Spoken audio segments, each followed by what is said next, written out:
à tarde, tan esperar a chegar onde nós vai fortificar o compromisso junto com a Fundacion Savaneta, que nós também está junto de lo que trata toda atividade em conexão com o Dia do Brasil e nos atividade folclore cultural.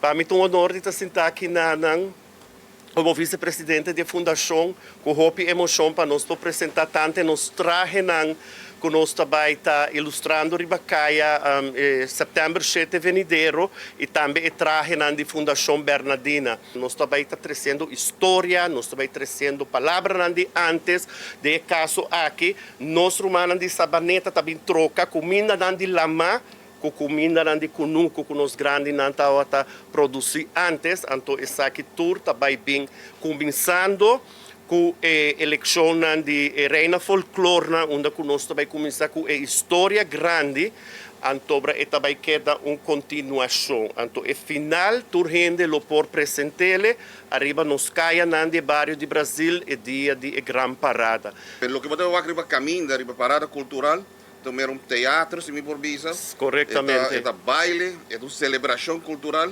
mas é um mensagem também para a comunidade. Correto.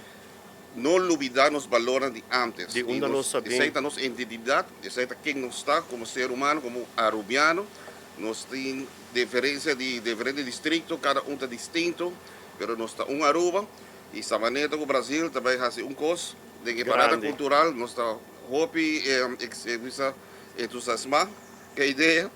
E me digo que já nos há basta chamada, de gente que você buscar informação, nós aqui tem começo, nós me convenci que nós também fazemos algo hobby bonito. Seguro que sim. Então, danke um dia mais para isso aqui. Me estou mais contente com o grupo de Savaneta, tá incluído junto com o Brasil, com a Fundação de Bernadina, que nós vamos uma bonita parada aqui.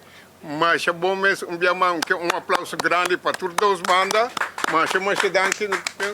Para qualquer informação, por contato normal, maneira que ela vê no seu Facebook page, Fundação Savaneta, também nós temos Bernadina Grovell riba Facebook, a mim Mariano Bermúdez riba Facebook, ou por contato me também na 561-167 para mais informação e para por join o grupo de Bernadina Grovell junto com a Fundação Savaneta.